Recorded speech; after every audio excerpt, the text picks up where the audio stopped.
So mistakes, whether big or small, whether we know about them, we don't know about them, whether it's a once-off thing or recurring thing, it's costly. And not only that, there's quite a few other things that are also impacted by these costly mistakes that we are making. And today we highlight 5 of these mistakes because there's really a myriad of mistakes that we can talk about, but I've chosen 5 to really look at. But not only are we going to discuss these, we're also going to give you some solutions and how to turn it around and to your benefit. Oh, and one thing before I forget, we're also doing a giveaway to celebrate a very important milestone this morning, and more about that when we get there. But you got to stay tuned, and it's going to be awesome. So yeah, let's start the show.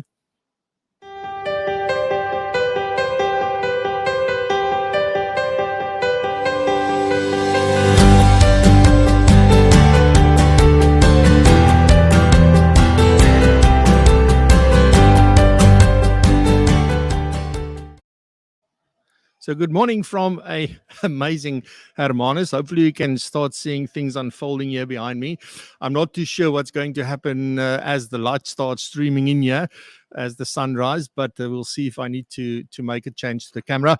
But anyway, warm welcome to today's show, all the way, as I said, on the road from Hermanus. Arabella is the place's name. I am very fortunate to be emceeing a conference here for the last 2 days, and today's the third and last day. So looking forward to that.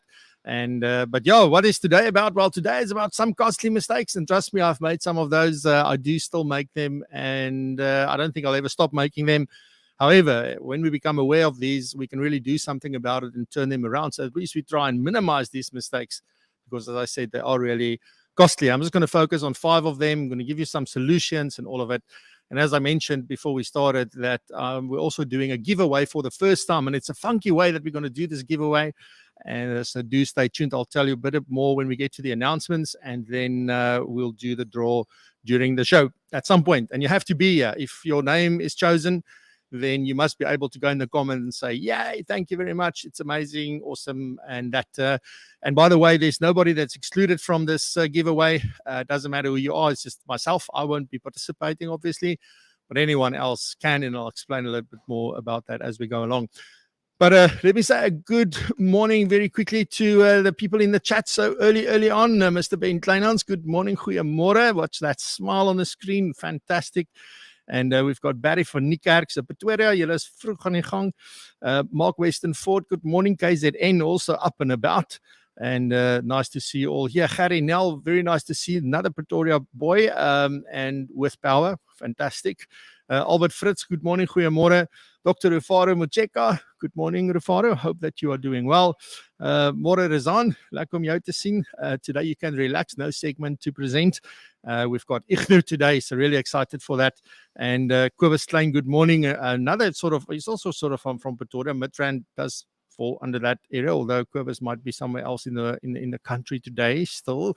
Tracy, good morning. Awesome to see you. Carol, good morning. Nice to see you. And yeah, there we go. Lilani, good morning. Good morning. Yeah, I'm starting to love it. I don't think I'll come and stay here yet. There's some other places that have really caught my attention. But my wallet hasn't followed, so that's still a bit of a problem. Wayne, good morning. Very nice to see you. Frank Agliotti, awesome. Frank, good morning. Good morning. Very nice. Thank you for joining us. Jonita Moelman, yes, maar Natal in Pretoria loop oop vanmôre. Dis pragtig. Jaco Roots, thank you for upholding Krugersdorp's name. So thank you very much for that, and awesome stuff. Julie Hughes, nice to see you. Govendra, awesome to see you. And Stephen Nell. All right. If I need to keep on going with saying hi, we're not going to get the show started. So today we have David back with the current affairs. We have Norma continuing her series on relationships. It's part 3 or 4 today. And then we have Igno all the way from Bloemfontein on a mobile device this morning. Not on the device, but on a mobile connection, because the fixed one is not still, I think it's getting too cold in the morning there already. But Igno is with us, taking us through another great Change Your Angle segment. And with that, let's head on over to David and get this morning started. Thank you very much for being here.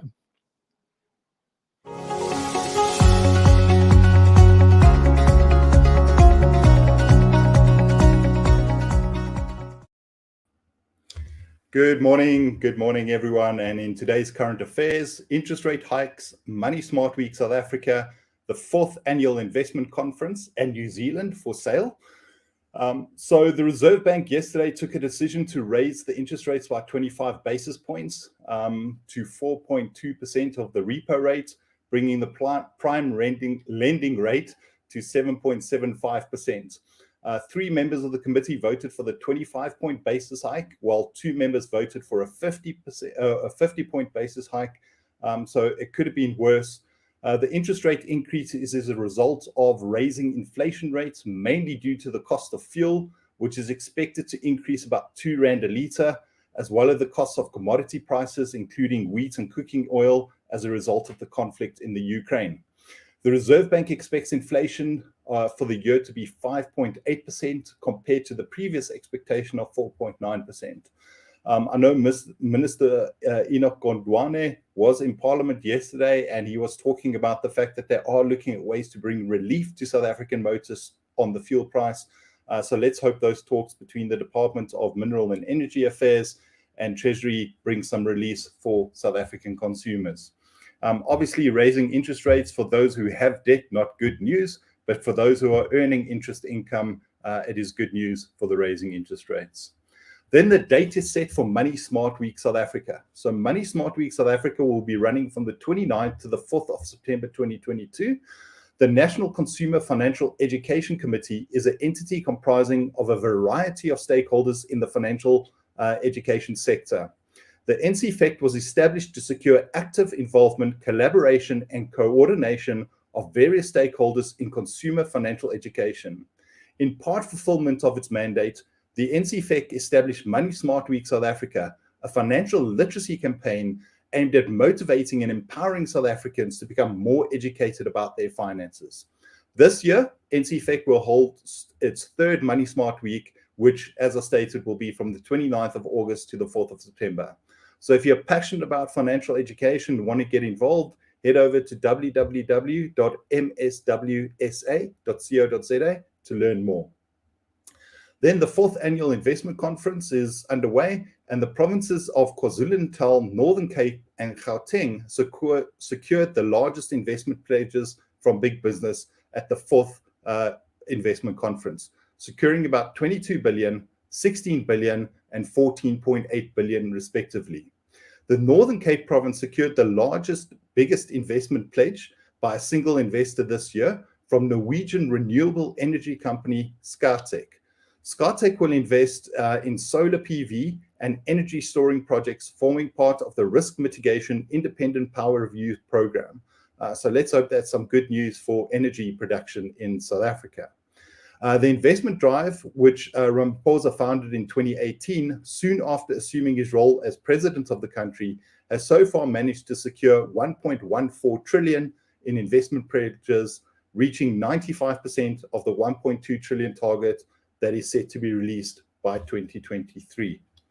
So, some bright stories. In 2006, Isaac Butterfield, an Australian comedian, decided to put New Zealand up for sale on eBay in a 1-month auction, starting at a price of 1 Australian cents. The sale only included a picture of New Zealand's flag and a description stating that an official site of the whole of New Zealand. Some people actually took this very seriously, and the auction reached $3,000 before being stopped by eBay.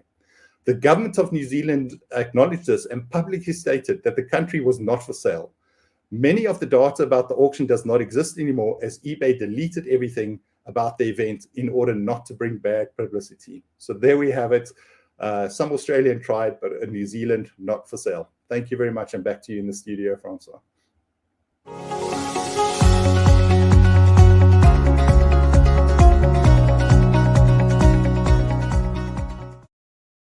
Yeah, some interesting stories. I think these days some people wish that New Zealand want to be sold because I hear that no one can make a living there. It's so expensive. It's gotten so expensive. So, but yeah, maybe it's time. Who knows? Maybe if they privatize, they can do better. I don't know. So let's see. They can maybe join, I don't know, what's his name? Richard Branson's island, and then form some new country or something. I know they're very far apart, but maybe that'll work. Anyway, so let's listen to Norma and find out what is up in this next segment. She's going to talk about 3 ways for more self-love, which I think is so critical. I was reminded again of everything that we went through in the last 2 years and sort of that early days.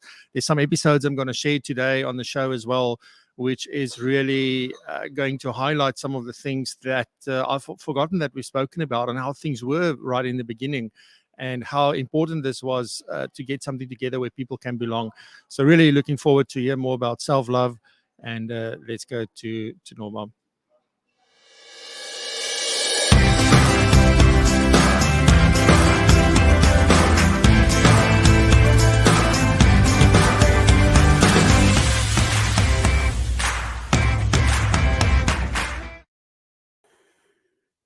Good morning, welcome back.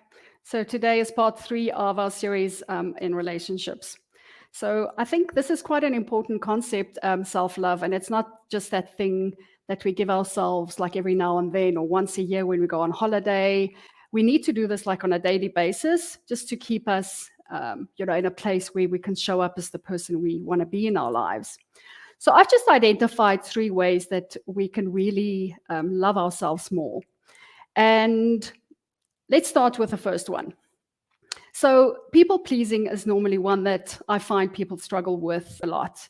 They think that people-pleasing means that, I always have to take care of the other person and not look after my own needs. So when we people-please, we actually not, as you know, not really honoring what we want in that specific situation. So what we are doing is that we are trying to control what the other person thinks of us. And that's why we're saying yes when we actually want to say no. So we're also lying to the other person because we're not being really truthful in this relationship and we're not being honest. So how can we show up for ourselves and for the other person if we're not being honest? So people-pleasing is really not an act of self-love. The second one I want to talk about is when we're setting boundaries. So again, people think that we set boundaries to hurt the other person or to keep the other person, at a distance. But it's really the opposite, because we are loving ourselves and we're loving the other person and we're actually protecting that specific relationship. So when we're setting boundaries, it needs to be obviously set from love. And then when we set that boundary from love, it also means that we're not necessarily wanting to control the other person or want to manipulate the other person. So when I have these guidelines for myself, basically what I'm saying is that if the person does this, I will do that. So for instance, in a friendship, for instance, if I tell my friend that we're going on an outing, that she needs to be there by 4 o'clock, for instance. And if she's not there, then I will leave. Or if someone, for instance, lights a cigarette in my house, I would ask them to go and smoke outside. So it's important for us to realize that those boundaries aren't set to keep the other person out, but it's really just to protect the relationship. And because I value the relationship, I'm setting these boundaries. And it's always also very important to make sure that we follow through on those boundaries. Otherwise, we actually lose credibility with ourselves and also the other person. And I think people are scared to set these boundaries because I've heard them say that they don't want to risk the relationship or they want to risk the other person being mad. But I think also we need to see ourselves in that situation and see how we're showing up when we don't have boundaries. And so the last one is just to be future focused. So a lot of times we are so looking at the past and looking basically in the review mirror that we can't really create the life that we want. So we look at our past and see that as evidence of really what we can create into the future and what is possible for us. So what we can do is look into our future and see possibility and see and visualize and daydream about what we want, and then setting goals and making plans to get there. But it's all from a place of possibility and what's possible for us and what we can create. So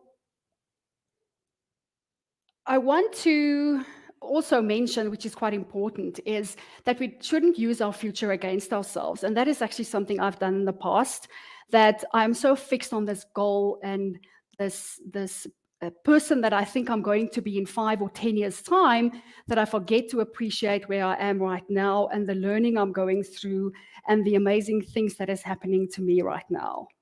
So those are the 3 things that I think people struggle with most. And maybe you can go and find out in your own life, maybe just think about it a little bit, which of these 3 things maybe is worth for you spending time on and thinking about that specific concept, and think if you want to change it and how your life will be different if that specific part is then changed.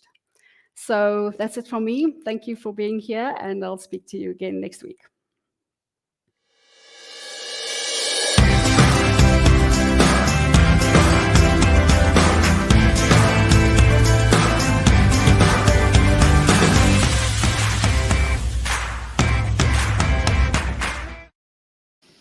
Yeah, so I just realized that it might be again one of those days, yeah, it's been a long couple of days, where you might just see me get a little bit emotional this morning. I'll try my best not to. I always try to, but I can never guarantee anything in that regard.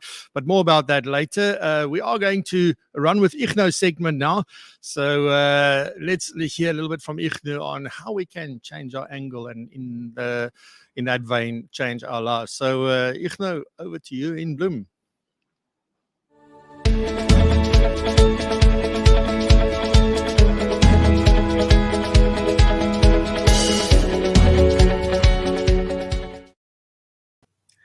Hi, thank you, Francois, and thank you for letting me go a bit early. Today, I'm going to talk about something which helps us change our angle, and that's framing. We often talk to coaches, or I often talk to coaches, and then they say, well, you have to reframe something. You have to reinterpret what's happened. And very often it takes a long time, but I actually want to tell you, it's such a simple thing. If you're a photographer, you just change the angle. And it's like, if you do this right now in front of your PC where you're sitting, and you just change to the left or to the right slightly, you'll see a completely different picture. And I think the importance for us is to realize our biggest failures or our biggest mistakes, as Franz was talking about today, are probably our biggest learning events. Now, the moment that you see failure as a learning opportunity, it's not a failure anymore, it's a lesson. You know, the Sun People talks about that thing, and I've explained it on one of the shows before, where we say the future's ahead of us. So the past, leave the past behind you and go into the future. The Sun People said, no, we're walking reverse into the future, and we can see the past. And the important thing about the past, and it's got a lot to do with self-love as well and failure, is not to blame yourself for what's gone wrong, but to take the lesson and move forward in reverse, if I can put it that way. Now, 2 or 3 takes on failure. I think the best one for me is Dennis Waitley, who says, failure is fertilizer. It stinks, but it makes you grow. So think of any mistake you've made in the past, anything that, you know, when you think about it, you kind of wince and say, yes, I still feel bad. I remember doing that, or when I remember that happening, and then reframe that. You know, as a photographer, I decide what I put in the frame. And once it's in the frame, I decide what to focus on.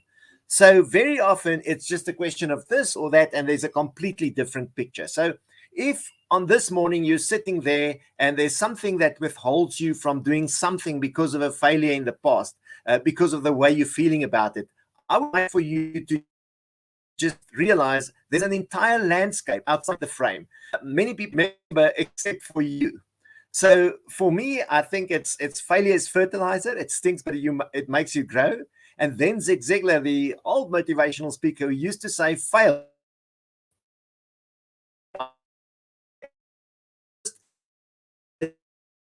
So when we talk about mistakes, when all those things, if you fail, take the lesson. The moment that you've taken the lesson, it's not a failure anymore. It's a lesson. I hope you have a stunning weekend, and please, whenever you fail, if you feel it's failing, fail forward, as John Maxwell says. Have a stunning weekend. Thank you, Francois, and thank you, team.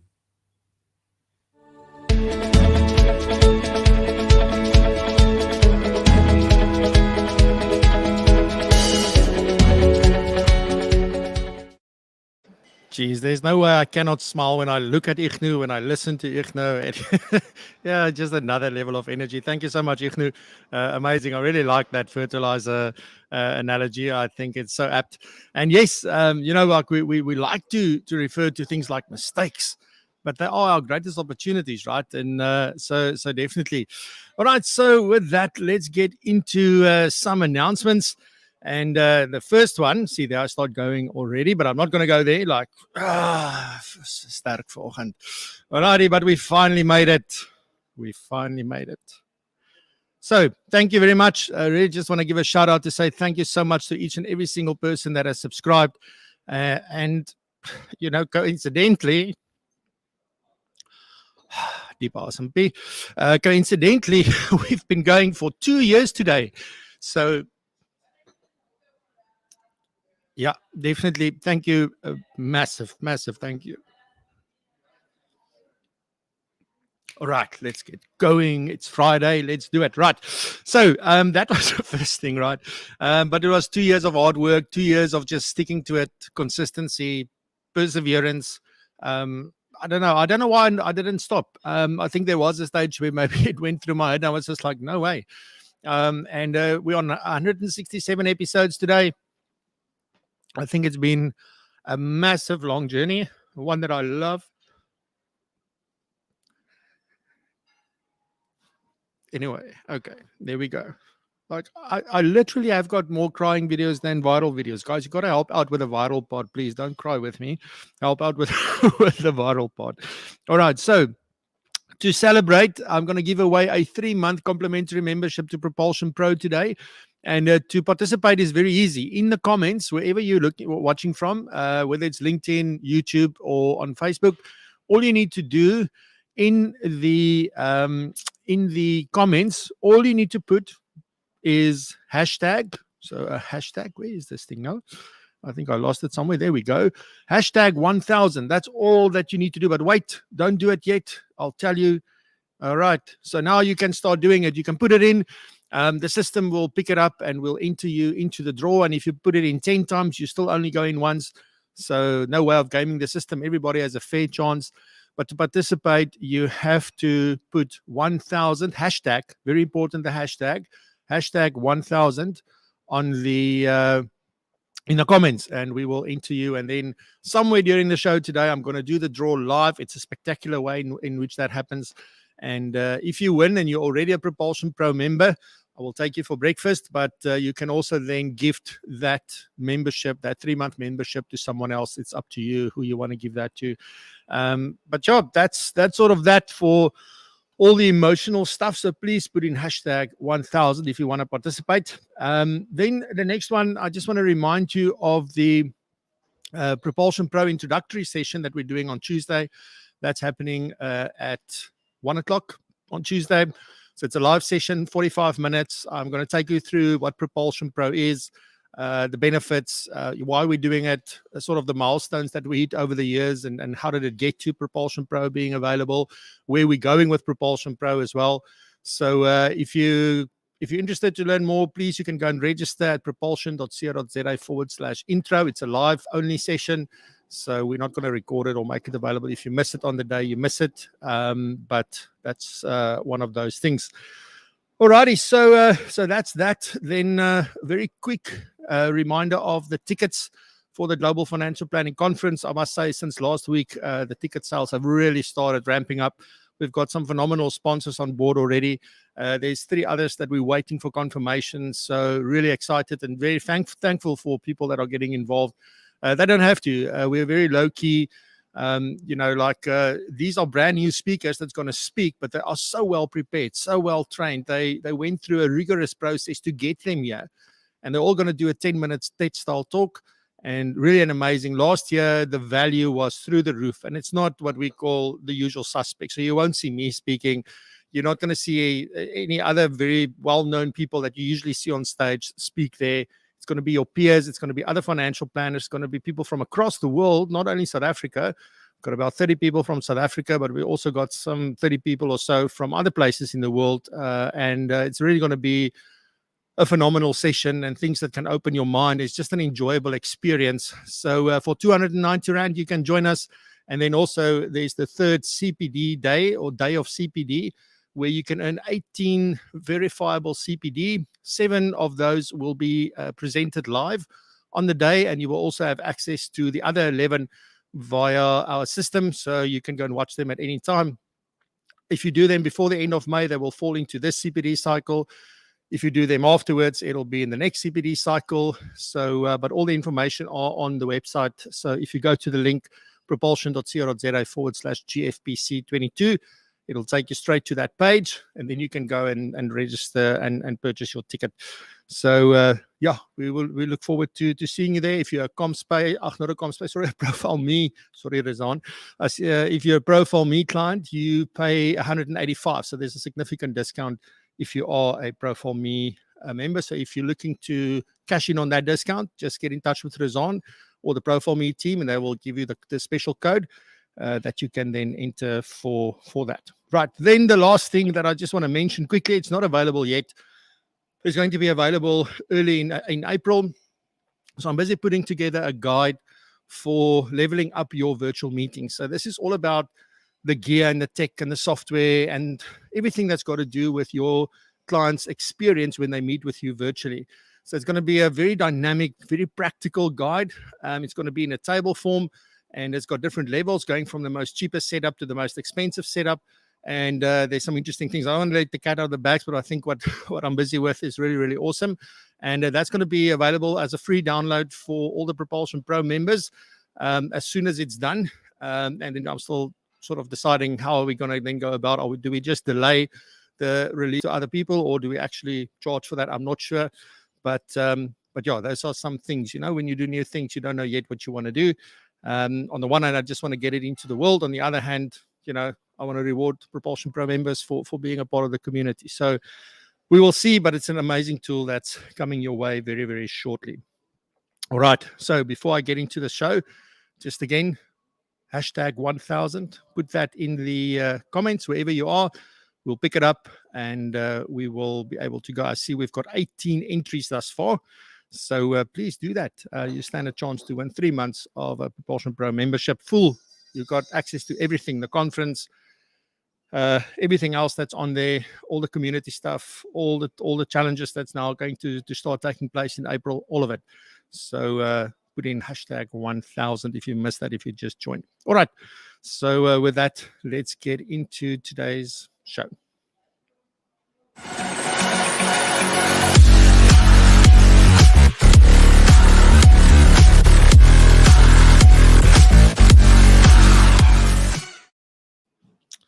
Alrighty, I must remember to look at the camera, right? When you're out of your studio, right, and you're out of your normal environment, it's not unsettling, but it is unsettling. It's like weird because nothing is where it's supposed to be. I usually just have to look up here because everything is at eye level. The screens are at eye level. Now I've got 2 screens down here. I've got the camera up there. So, but yeah, it's all fun. And I think this reminds me of the fact that we got to try stuff. You got to put yourself out there. You have to really experience new things and get uncomfortable, because that's how you learn and you get even more confident and more responsive to change and all of those kind of things, so that it doesn't throw you when that happens. So anyway, right, so let's get going. I think where does this topic come from, these mistakes?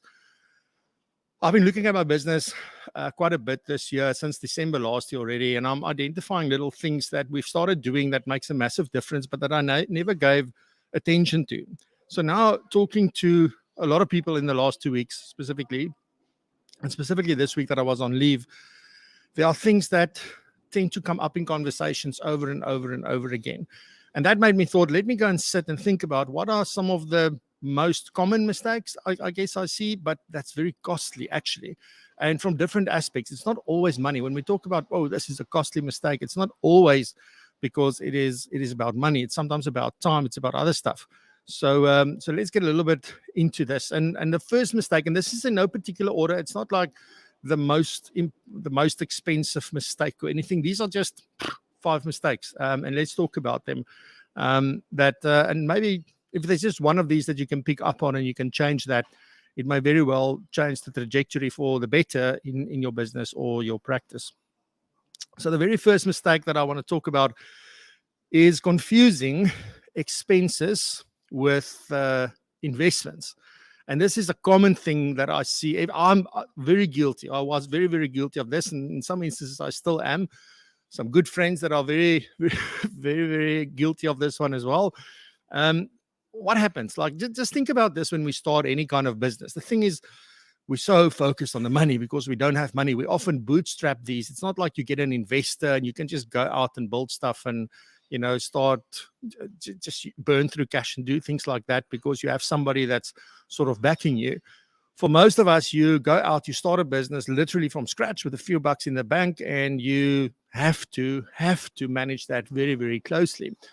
So what does one tend to do when you do that? Well, you try and minimize expenses. You try not to spend money. You try and see how many things can you get for free. And then, it's like whatever is there, like, let me use this, let me do that. Let me not appoint an assistant. Let me not start building a team because I can still handle all of the admin. I can still do all of this. And that's absolutely fine. And I've spoken about this as well in the 7 Habits to Build a Legendary Practice, where I talk about this sort of cycle that we easily fall into when we don't build a team, because you get to that point where, yeah, I can afford someone, but if I appoint them, then I'm worse off. And I don't know if I'm like, it's that you're so busy that you can't make more sales or see more client or bring in more revenue. And on the other end, you're just so frustrated because that's what you want to do. But now, if I appoint an assistant, how long is it going to take? Will I be able to make it? So for a lot of people, that's a very, very difficult thing to sort of land up in. And for me, like if you go into this thing in this mindset that everything is an expense, everything is a cost, everything is costing you money. The problem is that we get sort of sucked into that mindset because it becomes a habit. So you keep on focusing on, I shouldn't spend money. And it just continues. And we do absolutely nothing different. Or if we don't get out of that, it takes us very long to get out of that. So it takes us long to build our businesses. If you think, I started back in 2015 and I've only now really, I've had people on here and there that helped me, and I outsource a few things in between. But it's only now really in the last few months that I've had a team of 2 that have joined me permanently, that's helping me, and it's a massive responsibility. There's some additional pressure there. But there's like the things that these things bring to the table make such a difference. This is not just about appointing a team or creating a team or anything like building a team. It's not just about that. So what is the solution to this? Because I said I'm going to share some solutions with you.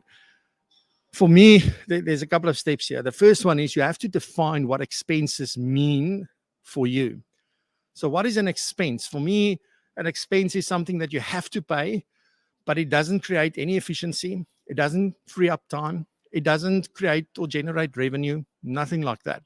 So office space, for example, water and lights, coffee and tea, those kind of things. Those kind of things don't create anything in your business. They're not revenue generating. It's an expense. It helps you create a nice working environment. It makes it fun, whatever that may be. But it's an expense, right? So it's money that when you spend it, you're not getting it back. There's no other way to make it back. Investments is obviously then the opposite of that. So when we talk about investments, an investment would be something that generates revenue. It is something that does free up time. It is something that does create efficiency. So anything that's got to do with that, that's absolutely what one can focus on and say, well, if it does one of these things for me, then it's an investment. And we easily put money into investments because we're not spending money. When you spend money, it's gone. When you invest money, it comes back. Right.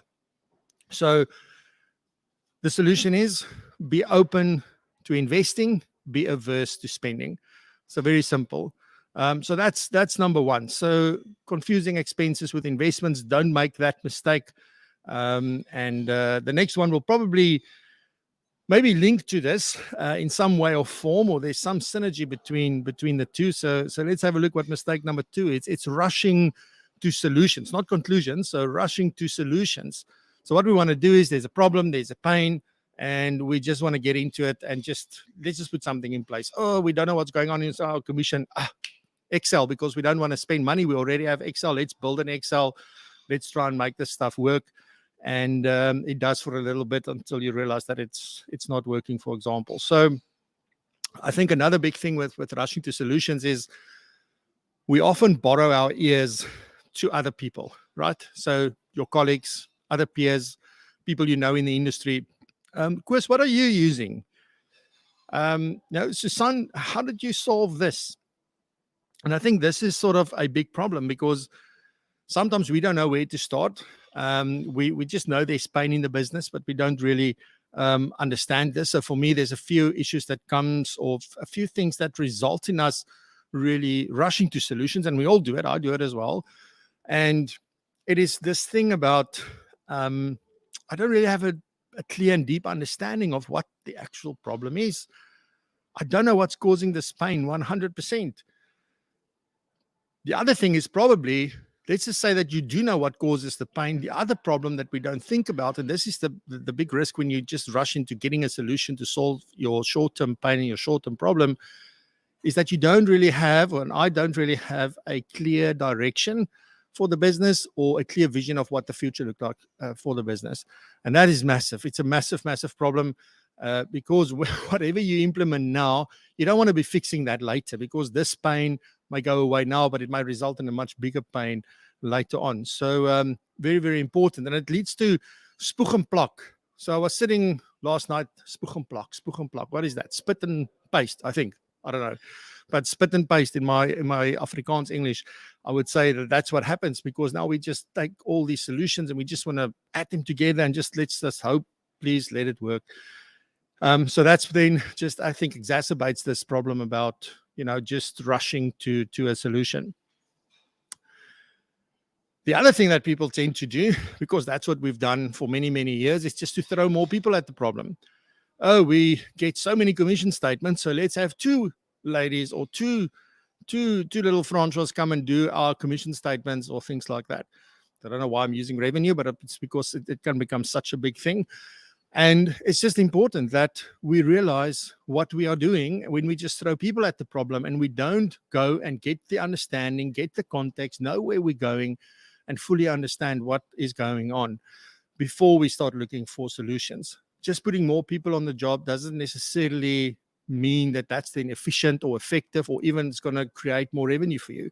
So again, something that we need to go back. Are we spending money or are we investing money into our business? And then often with these rushing to solutions, it's only a short-term pain relief. It's like you have gout, drink a few pills, the gout goes away. A week later, it's back because there's an underlying problem that's not being fixed. So that's important, right? So what is the solution then for this? I quite like this. I'm not sure who said it. There's a few people, Eisenhower, even Mike Tyson. There's a few people, I'm not sure who said this exactly, or they did say the same thing but in a different way. But it goes something like, a plan is worthless, but planning is everything. I'm going to say that again. Planning is worthless, or a plan is worthless, not planning. A plan is worthless, but planning is everything. Even in the art of war, if I remember correctly, Sun Tzu was talking about the fact that it's so important to plan. You spend more time planning some war engagement than you actually are spending time fighting and actually being in war. So that part is absolutely crucial. And the reason why we say that a plan is worthless is very simply because the plan without action means nothing. So it's all about the action. But you got to know what to act on so that you're very focused, very, very specific. So my advice and my solution to this is absolutely to schedule helicopter days, right? So if you don't know what I'm talking about, go check it. Season 2, episode 17, where I spoke to you, Anita Foster, about staying in a helicopter. And we were talking about this and what this means and all of it. So go watch that episode. I did link it down below, so you will find the link there.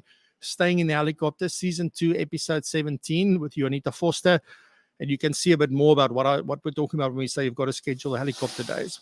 But the whole idea around this, just briefly, is that your mission must be to understand and gain the context that's necessary to understand the problem and then to come up with a solution. You have to have a deep understanding of that. And you have to do your own investigation. Very, very important. Do your own investigation, your own learning, your own due diligence, and then go ask for help. But we rush to asking, was it so much easier? I'm seeing somebody I saw somebody this morning in a Facebook group about like MailerLite, the software we use for bulk mailing, asking, how do they create a group? I'm like, holy moly, it's in the help file. It's in the FAQ. It's everywhere. But it's so much easier to ask. And the problem is now people start asking, but what do you want to do? Why do you want to do it? Why are you not doing it like this? Why not? And now this thing becomes totally out of hand.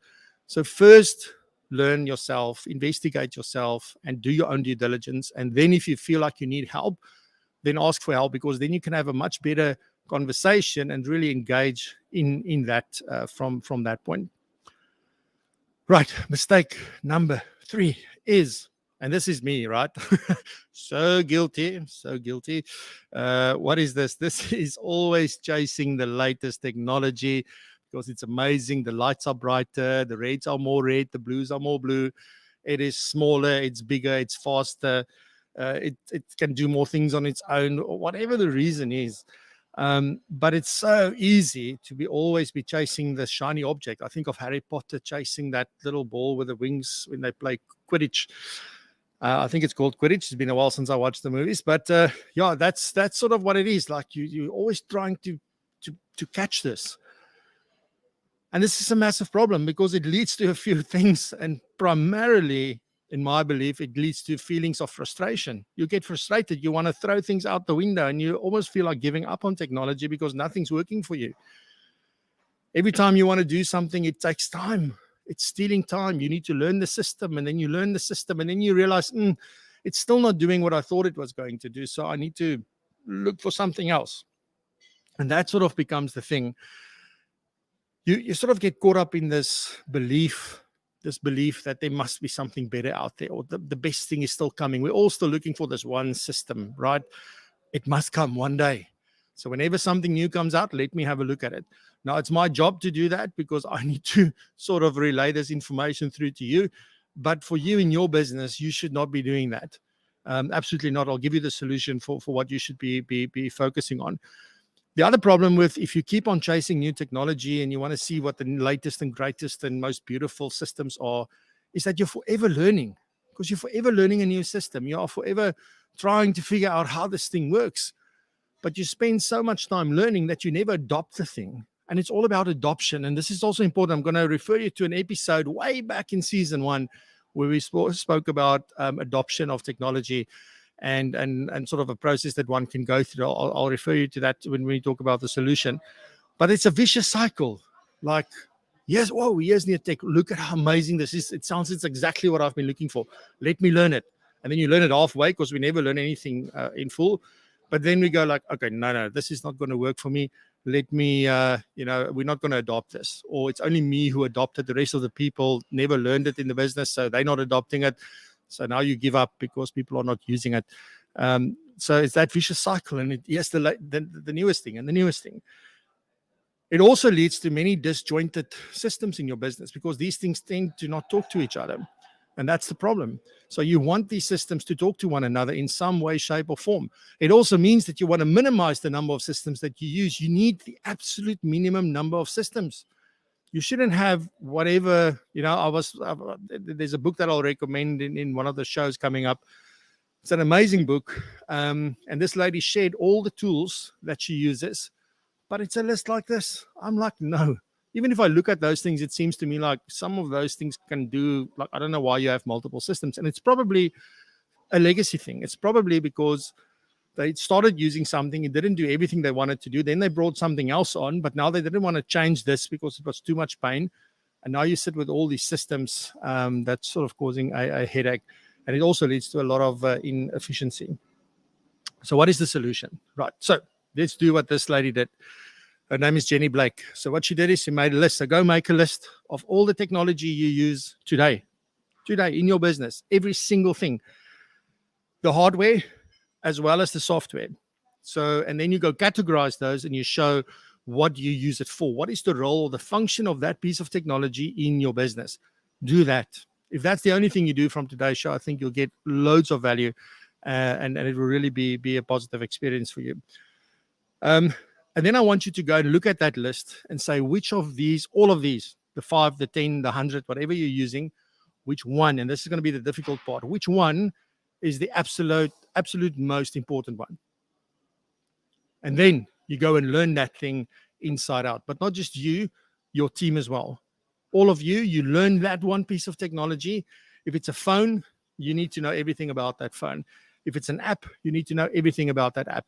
If it's software, you need to know everything about that, because that is the most important piece of technology in your business. So that then has to be the focus. And then it starts from the top. Whether there's one person working for you or 1,000, doesn't really matter. But it comes from the top. You need to drive adoption hard, because it's about adoption. It's not about the technology. You can have the most wonderful technology and the most beautiful screens and the most beautiful dashboards. If nobody uses them, and people will be averse to using these new things because it's an interruption of the way they used to do things. So you have to go and focus on that. So you need to drive adoption, and drive adoption with a team. This is what we use, right? You work in this business, this is what we use. Some businesses like to allow people to use whatever they want, as long as they stick within the process. Totally your decision. But I think if you really want to create efficiency, you want to create predictability, all the things that we spoke about last week when we spoke about customer experience, everybody needs to be using the same thing in the same manner. So drive that adoption very, very hard. Here's my other golden thing. Like, there's a couple of golden rules that I stick by.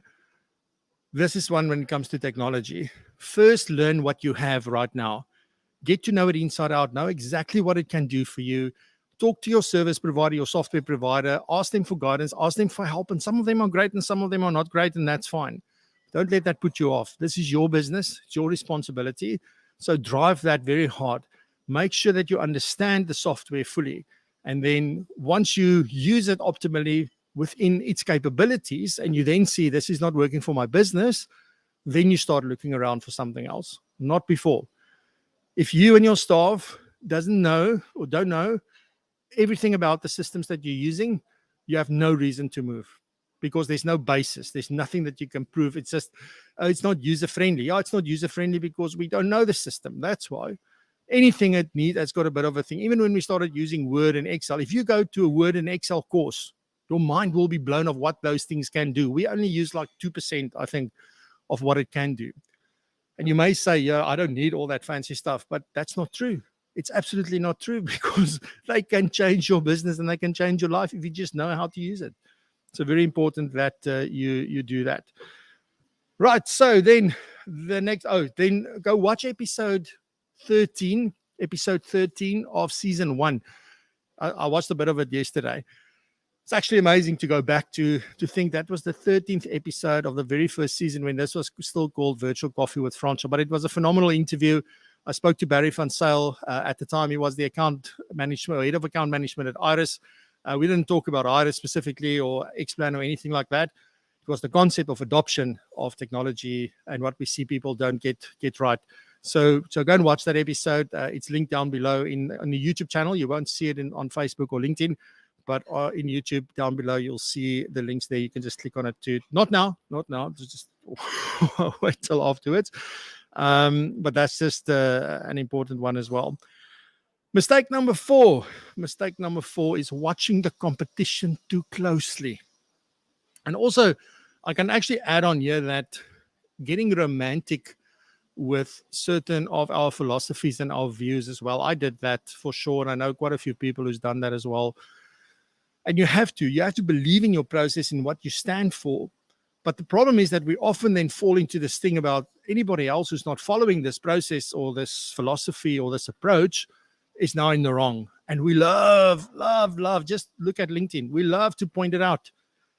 We love to point it out when fees are, just crazy, and an advisor took too many like basis points on an investment, or because it's not the same as your philosophy.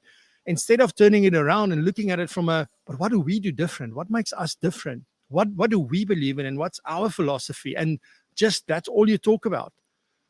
because through that you'll attract clients and you're doing the profession a favor, because other people will notice what you're doing and say, oh, there must be a better way. But for us to stand here that's doing things differently, it doesn't help me pointing out and saying, Susan, nee man, or Susan saying, Fransja, nee wragtig. Like, you can't do that. So we can't, just stay away from that. I think that's a massive problem when you are watching the competition too, and you feel also like everybody's competition. The market is so big, you all know this. I'm not going to hop on that point, but we all know how big the market is. There's enough for everyone. There's enough for everybody to get a piece. We can't look after all the clients. There's a massive problem at the moment with the younger generation coming through, because advisors are older. They have relationships with those parents. They neglected building proper relationships with many of those children. So if a parent passes away or both of them pass away, the money's gone. So there's a big risk in it as well. But let's look after the people that's in our circles, in our businesses at the moment. You know, if you've built a practice, if you're still busy building a practice, then make sure you include those kind of strategies as well. I'm sort of drifting a little bit off my point, but for me, it's just important that I think one of the things that happens is that often, like it used to be with me, I'm busy with something and then I notice somebody that does something similar to me is doing something that I didn't think of. And I think, oh crap, what if that's the next big thing? You know, now I'm behind, I'm not even here, and you'll never catch up, right? If somebody is ahead of you, you will never, ever catch up. So unless your team is bigger and you have more money and you can drive things faster, then you can catch up. So I'll take that back. But just in a normal, small, independent or tight practice, it's hard to catch up, all right? So focusing on what you do is so important. Forget about what the Joneses and the Kumalas and everybody next to you is doing, because it really doesn't matter. It does not matter. You in your own race, you're looking at doing the best you can for your clients, and you want to build your practice with the kind of clients that you love to work with. So forget about the so-called competition, because I don't believe that there are competition. Everybody does their own thing. This business has always been built on relationships, and the one with a good relationship will keep the client, even if they're not doing the best thing or giving the most appropriate advice, and they maybe just, you know, on the side of the road and not on the road, or even if you're giving the best possible advice in the universe, people are staying because of the relationship and the connection that they have with you. So that's important. So what is the solution with so that you don't watch the competition and worry about the person next door? Just focus on your clients and talk to your clients. Not just about their plans and their future and their dreams and what drives them and all that good stuff. You need to talk to them about what they expect from you. What are they looking for? What are their needs? Understand that beyond just, yeah, I need a policy, or I want to do an investment, I want to provide for retirement, I want to make sure my wife is okay if I pass away. Beyond all of that, what are they ultimately looking for? And I've seen the most amazing things that people are doing for clients that has got absolutely nothing to do with this. And just think back to last week when we had on, or not last week, the week before, when we had Stefan and Werner on from Money and Medicine, and how the amazing things that they're doing for their clients, even having sessions around self-defense classes, because they realize that their female clients and young professional ladies, when they leave hospital late at night, they may be, you know, it's just not a great time to leave and to get to your car and to drive home and get home and all of that, because of one experience that one of their clients had. And they decided, let's do this. So there's all these valuable things that you can do and offer to help your clients and be more to them than just their financial planner. And all of this makes the client so much more stickier. But most importantly, it's driving your customer experience. So absolutely critical. And harp on about what you do and how you do it and what you believe in and what your clients say. Use that. Forget about all the other people on social media and in the courant, in the newspaper and on the radio and all of those good stuff. Forget about them. It doesn't really matter. It only matters about what you do every single day. Right, then, the last mistake is trying to be everything to everyone. I did this. Like, if somebody asked me for something, I said yes. If I wanted to do something or somebody needed something, they needed help, I said yes. I never, ever say no. Now, when you start out, you should be saying yes to a lot of these things to sort of figure out where you're going and what's really important to you. But what I want to sort of share with you is a bit of a story. And this is about the old man the boy and the donkey. Now, I don't know, maybe if you've been to one of my sessions that we had on building your practice, I tell the story as well. Unfortunately, I do not know who the actual author is of this, or the person who drew these pictures. So I'm sorry if somebody knows, I will gladly credit them. But this is all about these three individuals. So what happens is there's this old man, he has a donkey, there's a boy with him, and they're walking. And as they walk around along the road, there's people standing there laughing at them like, how stupid are you? You're an old man, you should ride on the donkey. Why are you walking? And he thinks, and he looks at the boy and he thinks, that's true. So what does he do? He gets on the donkey and off he goes. And then as they move around and along that road, there's a new group of people, and they go like, that is not fair. That is a young boy. You're an old man. You're an adult. You're big and strong. Well, not that strong anymore, but you're still strong, stronger than the boy. Like, how bad is that of you to let the boy walk and you don't? Shame on you. And he goes like, oh, yeah, he never thought of it like that. So what does he do? He exchanges places with the boy. So now they're going down the road, and as they do, they encounter some more people, and these people go like, you're stupid, right? Like, why don't you both get on the donkey? Like, the donkey is strong enough. That's what donkeys do. I mean, they're pulling carts. So what is the problem? And they say, yes, let's do that. And they both get on the donkey. And now they travel and travel. And as they then go further, they run into more people going like, how can you do that to this animal? Like, we're calling the SPCA right now. Like, no more. Like, that is not good for the donkey. They're like, hell, maybe they should carry the donkey. So that's exactly what they did. They sort of, and this is somebody else. This is another picture I couldn't find, the last one as part of this. But they then got the donkey and they're carrying him in, and they go over a bridge, high, almost like, I don't know, down there. It got this high bridge, and as they walk, it was one of these old wooden bridges, that swing bridges, and the young boy slips, and as he slips, they drop the donkey, and down goes the donkey into the river, and there he goes. Now he's a seahorse, okay? But I don't think he made it. So what is the moral of this story? I think the moral of the story is that if you try to please everyone, you can kiss your ass goodbye. And that's a very, very strong message for me in this very simple fable that sort of illustrates that. And I absolutely believe that. And I think it's very, very important to understand that you can't be everything to everyone, but what you must do is be everything to someone. And that is, I'm taking that out of the book of Stefan and Werner, because that's exactly what they said. In fact, that's what we sort of called the episode. Be everything to someone. It's about carving out a niche and owning that niche, but really then doing loads of stuff. Be everything to that niche. And there's quite a few things that one can think about. And the solution, be something or be everything to somebody. That somebody, you got to decide what your focus is. You got to decide what's important to you, what you focus on, and that's what you're going to look at. It can be something like a target client. So you only want to work like they do with medical doctors. So you can do that. You can decide that you only provide a niche service. So you only do estate planning, or you only do investment planning, but you do it next level, and you only work with certain clients in that space. That's all up to you.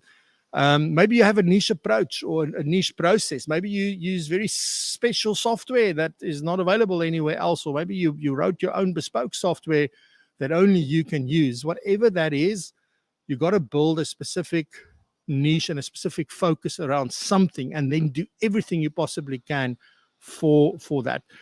So if you missed 2 weeks ago, that episode has gone basically viral. See, not mine. So but Stefan and Werner was on 260 views already on that. Now for us, that's massive. That's maybe not big in the bigger scheme of things for some, but I think we are very niche. We only work with financial planners. We only talk to financial planners. We only do the show for financial planners and people working in financial services. That's massive if you compare that to the other episodes. So extremely valuable episode. It's linked down below, season 3, episode 5. It's about carving out a niche and owning it across all aspects. So go and listen to that. It's really been very popular. And any of these episodes that I shared, well, not all of them, not season 1, But both Juanita Foster's one as well as this one with Stefan and Werner is also available on the podcast. So if you want to go look for us on Apple Podcast or Spotify or somewhere there, you'll find the Propulsion podcast, and all of them are available if you want to listen to this instead of watching those videos. So, right, it has become time for us to do the draw. I really hope that you found value in this session this morning. And just a massive thank you again for all the subscribers, for everybody that's just been part of this. I can see like 75% of people watching the show are subscribers. We started off with where a third was subscribers and the rest was not. So now there's 25% of people still watching the show who's not subscribed. So if you are one of them, please subscribe. We really appreciate it. And with that, let's see what we're going to do. So if you still wanted to get in, you can quickly add hashtag 1000. Where is it? Let me find it. Hashtag 1000. Put it in the chat. And then we are going to do the draw. I see there's 25 people in. As I said, you have to be here if you want to be in this. And so now what we're going to do, I'm going to do the draw. And you'll be able to see it on screen. It's quite cool. So here we go. Good luck. The winner, as I said, will get a 3-month complimentary membership for Propulsion Pro, full-on membership for 3 months. If you're already a Pro member, I will take you for breakfast. And you can gift your winning today to someone else of your choosing. Alrighty, so are you ready? And here we go. Let's see. Maybe I should have shared this. All right, let's see. The winner is Sudha Bairu. So I hope, Sudha, you're still on LinkedIn.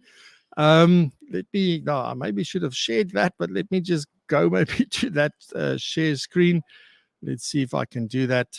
I can do this just to show you. So there it is. So Sudha, if you are on, please comment down below so that we can see that you're here and that you can claim this award. Otherwise, I'm going to draw it again. So let's see. I don't see Sudha at this point saying anything. Let's just give it a little second. Let's see. We're over time, so I'm not going to drag it out, right? So yes, there goes Lalani. Yes, Sudha, but is Sudha here? It doesn't seem like Sudha is here. She left us. All right, so I'm going to draw this again because the rules did say right from the start that you need to be present. So let's do it again. Let me just share that screen so you can see what's happening behind the scenes. Right, so this is proper, so you can see. All righty, there we go. Right, are you ready? Here we go.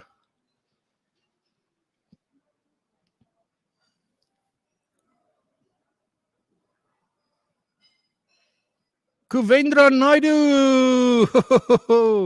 Well done, Kuvendra. I hope you're still here. I know you were. So give me a shout out if you are still here. It'll be great. I know you're one of the guys that's coming to the... Oh, there is Sudha. Oh, sorry, Kuvendra. I'm sorry. Sudha is there. Yes, thanks. Okay, Sudha, I've got you. Don't worry. Your prize stands. One of those things. So Kuvendra, sorry, but you and I will chat. Now we've got a meeting to chat. Ladies and gentlemen, thank you very much. That is it for today. We'll be back next week, same time, same place. Stay safe, be blessed and prosper. Remember to raise the bar, and I love you. Enjoy your weekend. Bye-bye.